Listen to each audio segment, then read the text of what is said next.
All right. Good. I was gonna say good morning, but good afternoon. I was debating as to whether I was going to do the live post at all today.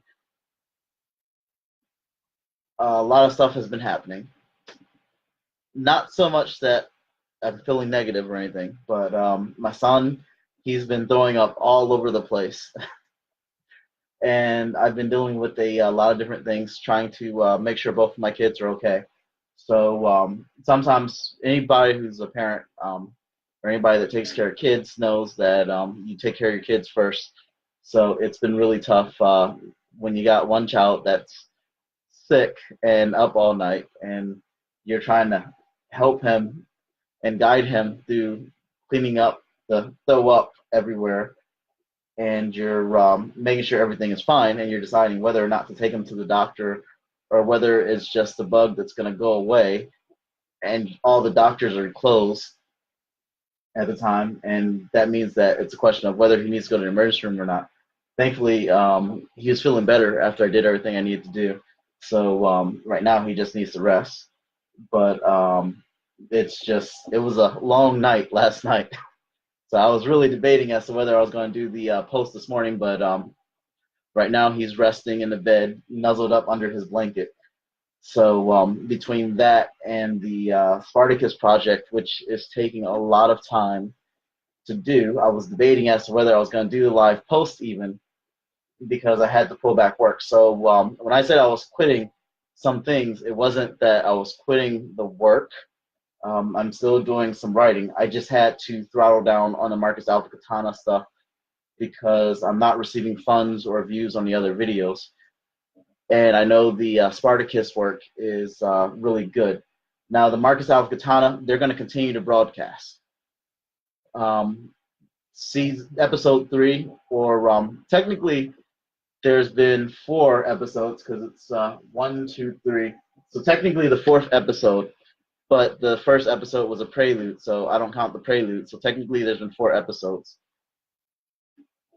But I consider the birth was as important. So before I really even go too far, I'm going to update my Facebook, and hopefully I have in here, I'm going to post the week 4 update.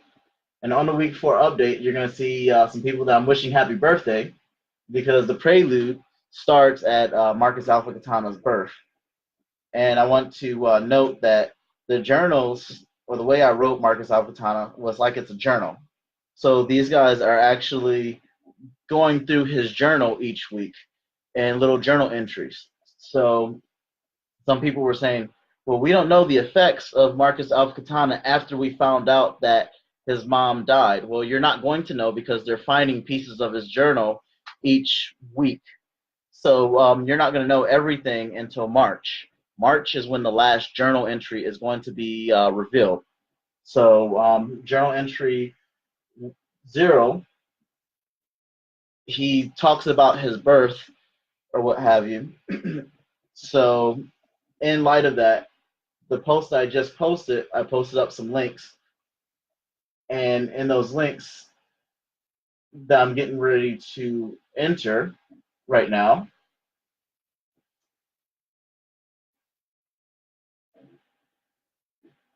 there you go.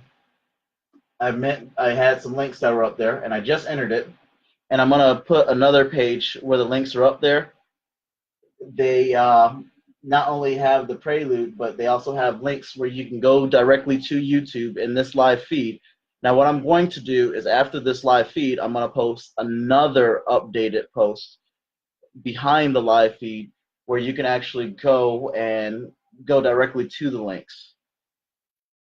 But Marcus Alpha Katana, he considers the birth important, which is why I went and said happy birthdays to some people.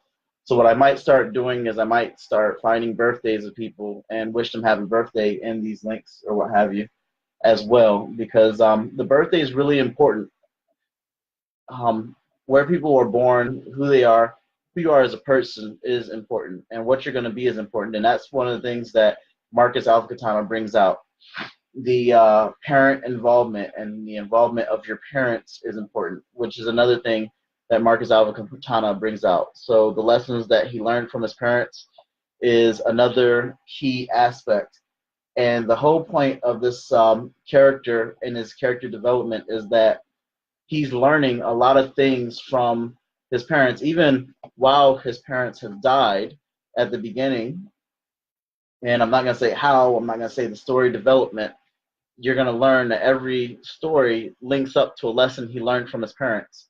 When I get Gladiator, or when I get Spartacus done, I'm going to revisit Marcus Alpha Katana and do some commentaries. And I'm going to try and do some visits in the community and try and do some reads in the community where I actually start talking to people about the book Marcus Alpha Katana and describe to them how his character develops more.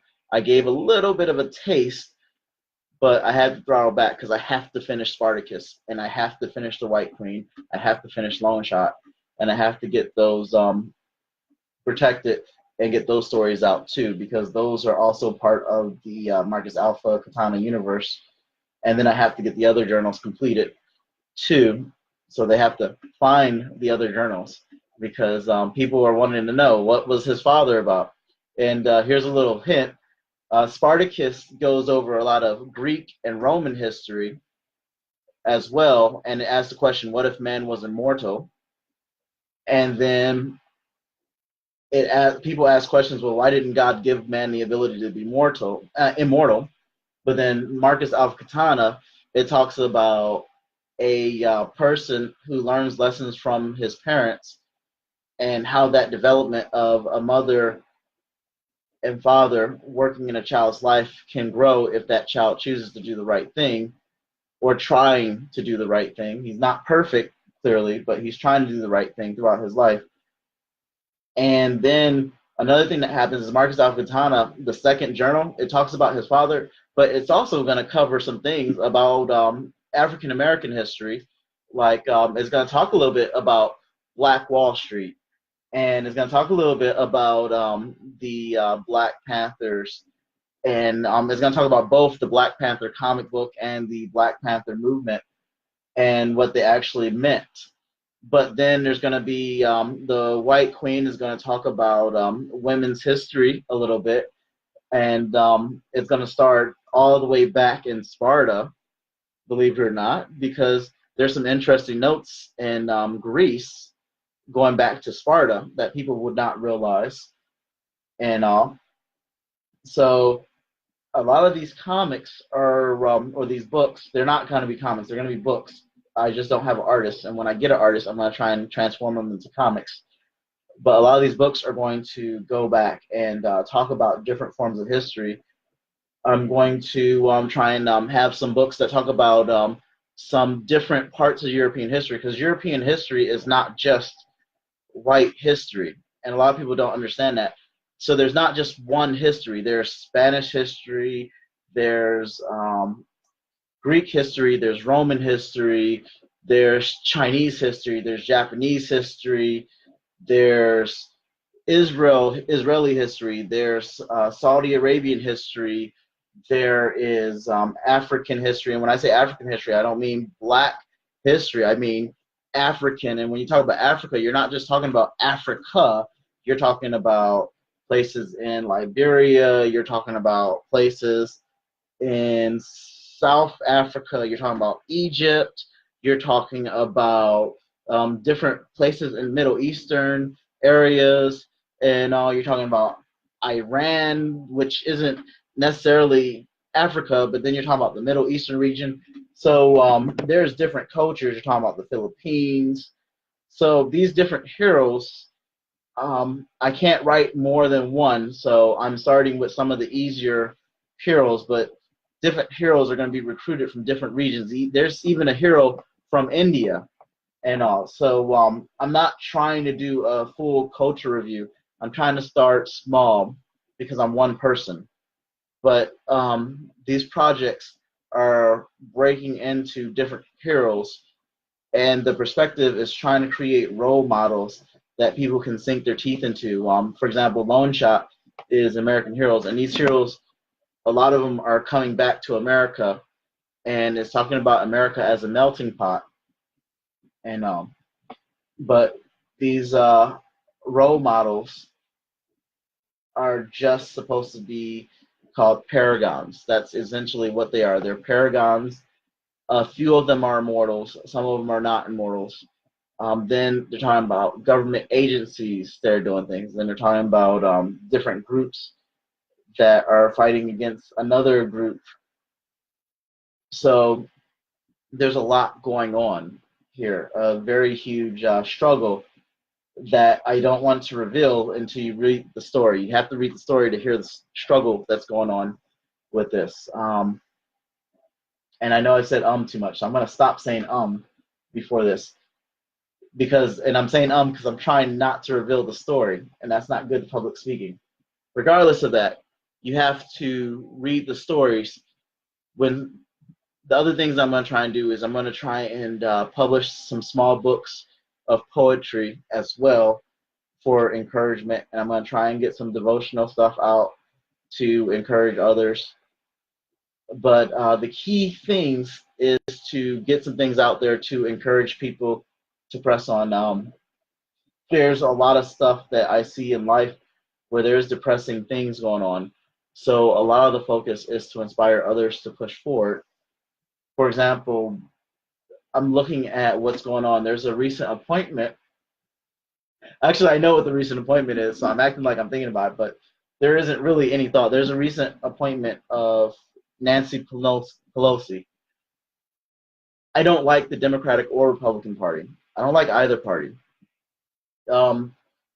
One party says, well, I don't agree with this issue, or I don't agree with that issue. And then they have arguments about all different things. They have arguments about race. They have arguments about political issues. They have arguments about this person, that person. And it's really frustrating because I started seeing, actually, the thing that's frustrating is I started seeing people quote biblical verses on there. And there's one biblical verse that should have been quoted if you were quoting a biblical verse. People were quoting biblical verses and then spouting hateful insults towards leadership. And that bothered me because I don't agree with everything that Nancy Pelosi does. I don't agree with everything that Donald Trump does. I don't agree with everything Hillary Clinton does. I don't agree with everything that Obama did. I don't agree with everything that George Bush did. But I would support any one of them to some degree. But the biggest thing I would do is turn around and pray for them to make the right decisions as well. And I would let my voice be heard by the votes I made and the letters I wrote to them, because there's a book that all Christians should turn to. And I believe that book, when dealing with politics, is called Romans. And in Romans chapter 13, if you're going to quote a verse about political affairs, Romans chapter 13 is the book that you would go to. And it said the government has the power and authority of the sword. So yes, there are right reasons and wrong reasons to go to war, and there are atrocities that governments should do that you need to stand up against when they're doing atrocious things against God. And when they're doing those things atrocious against God, that's when you need to stand up against them. But when they're not, or what have you, there are other things. However, I would add this one statement that's important. There's this guy, question is, who is Nero? And the other question is, when did Paul write Romans 13? If Christians and any pastor would see this in the book, so pastors do know this, because the pastor would quote this themselves, and some pastors said this when they supported, some pastors had said you should support Donald Trump for this reason, and some pastors said you should support Obama for this reason, and some pastors said you should support George Bush for this reason. But they also said on this note that they don't agree with every decision made, but the biggest thing is you should get on your knees and pray for the leadership to make the right decisions. Nero was in charge when Paul wrote that book, and Nero did some atrocities. Now, I would also like to add that the biggest turnaround in Christian history And Christians were very terrified of this person coming to their house and breaking bread with this individual because they couldn't believe this person was converted, was Paul, because Paul was Saul of Tarsus. And Paul, as Saul of Tarsus, was going to stomp out the remnant of Christians through persecution because he was going around killing Christians. I would argue that Paul, as Saul of Tarsus, was worse than Hitler with the amount of Christians he was killing. And he sat there. So the person who wrote Romans 13, he would consider himself the chief of sinners. And he sat there and he was going to kill out the last remnant of Christians almost, it would seem. And God was the one that stepped in and knocked him off his mount onto his butt and blinded him and asked, "Why do you persecute me?" God stepped in himself to talk to Paul, or Saul of Tarsus at the time, and then he got led, blinded, to another group of Christians who was terrified to talk to him. And he sat there and said to those individuals, "This is where I was led," basically, and went on to write these astonishing writings about Christ, foundational writings, which a lot of churches build a lot of their witnessing testimonials on. So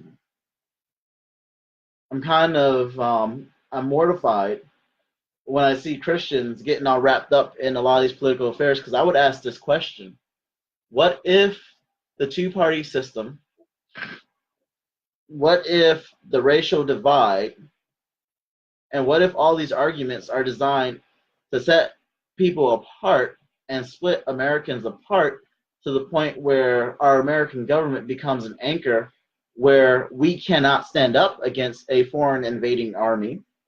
I'm just saying, what if? What if foreign governments were looking for our country to have this division so that they could invade and attack us? What if the racial divide were something evil and we were actually meant to treat our brothers as our loving neighbor and have respect and love for each other and be respectful to each other and try and do the right thing for each other? What if the right thing when somebody asked us to walk a mile for them was to walk 2 miles, so that gave us an opportunity to tell them about Christ, or sit there and gave us an opportunity to host a good conversation about right and wrong? What if the Ku Klux Klan members who portrayed themselves as Christian was really a lie, and these false groups that portrayed themselves as Christian were really not Christians, and they were just portraying themselves as Christian to give the pretense so people thought horribly about Christians and actually started persecuting Christians? What if people weren't meant to buy into the aspects of the things that they see in rap and hip hop, and that really was not what Black culture was supposed to be about? What if we went back to what African American culture was supposed to be? Because you look at the Jon Stewart show and you look at the black guy who's on the Jon Stewart show, who's from Africa, and he is respectful, he is kind. You look at T'Challa on Black Panther, and he shows an example of a black man being respectful. And you look at all these different individuals who are showing respectful people, Let's look at some black icons. Let's look at Martin Luther King Jr. Let's look at Malcolm X, and let's look at these black icons. Even Malcolm X himself said, this is how black people are supposed to act. Even Martin Luther King Jr. That was one thing that they both agreed on, the respectability of how black people should act. And when, to be honest, a white person shouldn't have to tell a black person to pull their pants up. A black person, black fathers should step up and tell their kids to pull their pants up, because that's not appropriate for anybody, and it's not appropriate for a white person to walk around with their pants pulled down. It's not appropriate for anybody to walk around with their pants sagging and pulled down. You go into a job interview, you shouldn't go into a job interview looking like you walked off the street unless you have no clothes and you have no other means. And some of these things are common, respectable, common sense things. And the only time you should have to walk into a job interview looking like you have nothing is if you really truly have nothing and stuff. And then you would tell them the truth. I have nothing and I need a job. And most people would respect the fact that you're looking for a job because you have nothing. But there's a lot of people that don't have mentors that are teaching them these things. And there's a lot of people who are thinking, well, this is the culture. There's a lot of people on both sides of the aisle that are saying we're not going to respect who you are. And there's a lot of people who are feeling disenfranchised on both sides. There's conversations that are not being had on either side anywhere. And this is upsetting for me. And it's depressing because I have seen people on every side fighting for no reason. And all they can say is, this person needs a facelift. This person is ugly. This person has bad hair. This person has ears like Dumbo. Where is the intelligence in that argument? Now, if you're going to say this person's plan is horrible because the infrastructure is bad, building a wall is not monetarily sound, those are good arguments. That makes sense. That is what American political argument is meant for. But if you're going to say this person's argument makes no sense because his hair looks like a golden helmet, okay, you need to step out of the argument and get some intelligence and move away.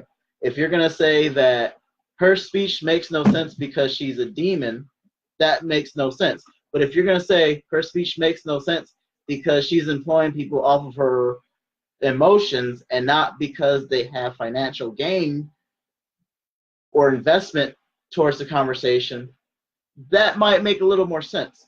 You need to have meat to your argument. An argument cannot make sense if you base it off of what somebody is wearing. An argument has to be based off of facts, not fiction. Spartacus is a fictional story. There are historical facts that I must get right in Spartacus, but then there are fictional points that I put in the story. It's very clear in Marcus Alpha Katana that there are fictions and then there are facts. I'm very clear to get the facts right, but I'm very clear to put the fiction in there. It's very obvious that there's poetry and then there's fiction here, and it's very clear that this is not a biblical perspective. But when there's a Bible verse in there, I quote, this is a Bible verse. Even if it is a New Testament Bible verse that's not meant for that time, and I say, oh, he went into the wipe and he had this Bible verse handed to him, blah, blah, blah. I am very quick that if I'm speaking something that is directly from God and is truly from the Bible, even if it's out of place and out of time, I say this is meant from this Bible verse. There are facts and then there's fiction. If you don't differentiate what is fiction versus banter, then all you're doing is spouting lies and doing some philosophy and philosophizing, and fiction and spouting what you feel is a lie. You can't go off of what you feel and what your emotions are in an argument of facts. American politics is about facts. And if everything is what you feel, then you're going off of lies. I'm dealing with a situation right now that's unjust, and I have to deal with arguments that have created a glyph in a situation based off of what some investigators did off of what they felt instead of what they saw as truth. And it's horrifying. And maybe one day I will put some writing into it or publicize it. I don't want to publicize it because I'm looking out for some confidentiality of the individuals involved. And because some individuals in Virginia Beach have twisted some things and done some different things that were dishonest. And I'm not going to say who they are. But I was looking at the Pelosi speech, and I saw some people who were saying, well, there's no gerrymandering. Well, there is a fact that there's gerrymandering, because I can sit there and say, in the 21st district alone, there's this guy named Ron Villanueva who got elected because they changed the districts. And when they changed the districts, Virginia Beach and Chesapeake got moved around, and the 21st district in and of itself was a area that got moved around. I know because I live in the area of 21st district, and I know about that area being moved around.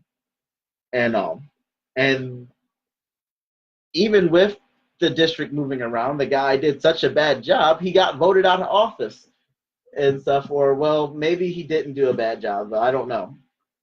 But the guy got voted out of office. The lady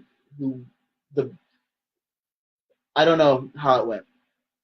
I'm not going to say he did a bad job, because that might be bad press for him or what have you. But he got voted out of office. So it doesn't matter whether you're Democrat or Republican. The facts are the facts. And if you do a good job or a bad job, you get voted out of office. And that's what it is. And sometimes if you do a bad job, you may get reelected still, because the voting mechanism might not work a certain way. But as a Christian, and I'm not saying this as a person who doesn't sin, I make mistakes, I struggle all the time. People were bothering me at different times. I got phone calls. I ignored a lot of phone calls last night because my son was sick. I did answer one phone call, and I only answered one phone call, but I ignored a lot of phone calls last night because my son was throwing up all over the place. And even that one phone call, I was irritated when I answered it because my son was throwing up all over the place, and I was trying to manage that and all. And that's irritating when your son is sick. And I probably didn't answer it in the best of spirits because he was sick and all. So, like I said, I'm not perfect. Not perfect by any stretch of the imagination. So I'm not saying this as this self-righteous, pharisaical person that says, oh, I'm this perfect person or this great guy. I'm saying that people need to step off their pedestal and they need to take a look at who they are and realize that God is real. And if you really want to affect change, you really need to look at what the Bible says instead of quoting the verse that you feel good about at that moment, and actually take a look. It doesn't matter who the political candidate, whether it's Donald Trump, Obama, Nancy Pelosi, Hillary Clinton. And I want you to notice that every candidate that I mentioned are on opposite sides of the spectrum. People say Donald Trump's going to get rid of the homosexuals in government. Well, guess what? There's a guy that runs up and down Kempsville with a sign that says on his front back, gays for Trump. There is a gay political party in the Republican Party, too. So it doesn't matter. There are groups in both parties that try to include everybody. So people have this facade that the Republican Party is the Christian party. The Democrat nor the Republican Party, neither side is for the Christian side. Neither side is for the Christian side. Because it wasn't that long ago that the Republican Party said, well, because of Sarah Palin, we lost, and she's a Christian, and we need to get rid of the Christians. And they had that argument. And if you look it up on Google, you won't find it unless you eliminate some filters, and you go back to some filters, and you go and do some back root channels, and you'll find that they sat there and did that. And it wasn't that long ago that the Billy Graham Foundation changed some of their definitions when the Sun took over, not the original Billy Graham, but the Sun took over to check out the definition of what they considered Mormons. And so if you want to say, and that was so Romney could run, by the way. That was a political move for Romney because Romney made a sizable donation. So there's a point of money. So the other fact is the love of money is the root of all evils. A lot of people will change things for money.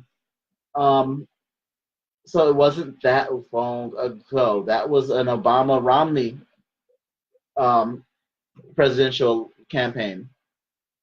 So people make all these commentaries about political things and stuff, but it wasn't that long ago. These things happened while a lot of you were alive, and they're happening right under your nose, and you don't even see it, and you can just do a quick internet search to check these facts. Neither side is on your side. They're on the side of their political party, and whichever side gets them elected into office is the side that's going to get them elected to office. And the question is not a matter of who's on your side. The question is, what is their political agenda? So I'm not saying they're for or against the American public. I'm saying they're for or against whatever their doctrinal statement says. So when you go to a political party, what you do is you look up what they stand for, and you look up their doctrinal statements before you join them, and you say, the Democratic Party is for X, Y, and Z. And sometimes they deviate from this, but this is what they're for. And they're going to change this periodically to update it, but this is what they're trying to do. And they're trying to turn certain states blue. The Republican Party is for X, Y, and Z. And sometimes they deviate this, but this is what they're for. And they're going to try and change the states red. And I would also add that there was a time period where different people from the Democratic Party left and went to the Republican Party, and different people from the Republican Party left and went to the Democratic Party. And the parties shifted alignments as well. So I would also add that parties shift alignments and change, so they evolve. So you cannot say they stay the same also. So you should always check the updated alignments and their status every single time. And I would also tell you to look at the independents that join in and out, because Bernie Sanders came in and came out, came in, came out. Donald Trump was not always aligned with the Republican Party. Thank you very much. If you look at some of the things, he did a lot of stuff with the Clintons. And then he stepped back and started saying, oh, I'm changing my views and this is where I'm at. And he ran for the Republican Party. All you have to do is look at the stuff he did in the past. They used to be buddies. He even makes a joke when he's with Pence, and they're like, well, you don't want to ask that guy, which means it's common understanding. People are so blind to their history. If you don't know your history and you don't take a few seconds to read the past, you're doomed to repeat it. So just check that out. I have the links. Dealing with Marcus Alpha Katana, same thing. Go to YouTube, and then you just type in Marcus Alpha Katana, and then you search, and it's there. Now, you'll see that I updated it with starting over, and you type the latest link. And starting over, it goes over what he started to do once he ended up losing his mom. Chapter 2 talks about where the loss of his father affected him. And then chapter 3, or entry 3, goes over how he started over. Now, right here, as promised, I did sit there and I did have the happy birthdays to people. I did have the latest link for entry. Ooh, wait a minute. I think I made a mistake here.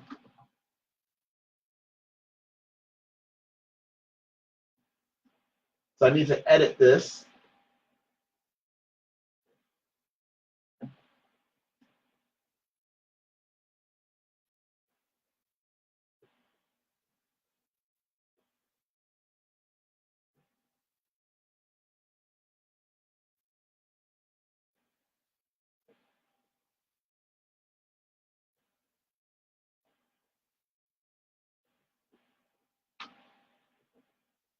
So I'm going to edit this one real quick.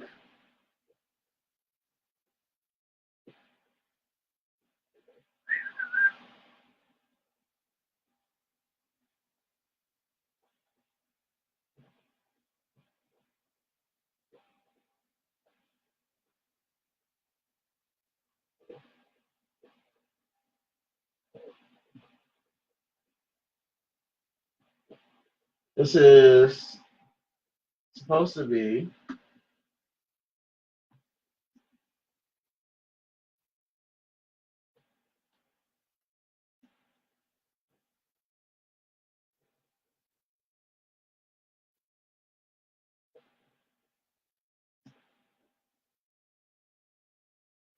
sorry, I gotta edit this real quick here.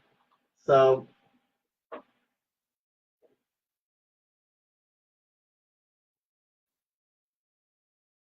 made a mistake.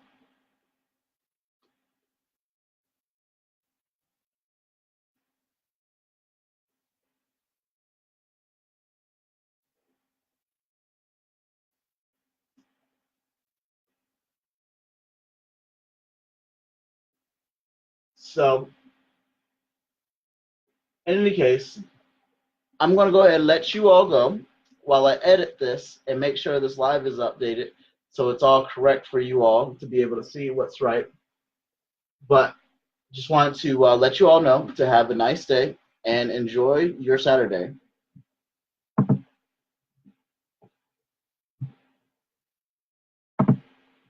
But before I go, it's never a bother when anybody calls. I just was having a hectic night with my son being sick, so it's never a bother for anybody to call. It's just my son being sick, just it threw me over the top because he cannot throw up in the toilet. He threw up all over the carpet and the floor and everywhere, and all. And it was the worst thing because my son, he threw up on the tile floor, and it would have been fine if he threw up on a tile floor, but some reason he threw up on a tile floor, and then after he threw up on the tile floor, he turned right back around to the carpet to throw up on the carpet after he was on the towel. And I'm like, why did you throw up on the towel and then turn back around on the carpet when you were already on the towel? Couldn't understand it. It caught me off guard. And then I got the phone call right after he did that. So I was already agitated about that, and I didn't get on him about that. I worked with him on cleaning it up. So then I got the phone call right after he threw up on the carpet. So it was just a tough thing. But y'all have a nice day. Enjoy your Saturday. I'm going to edit this post, though.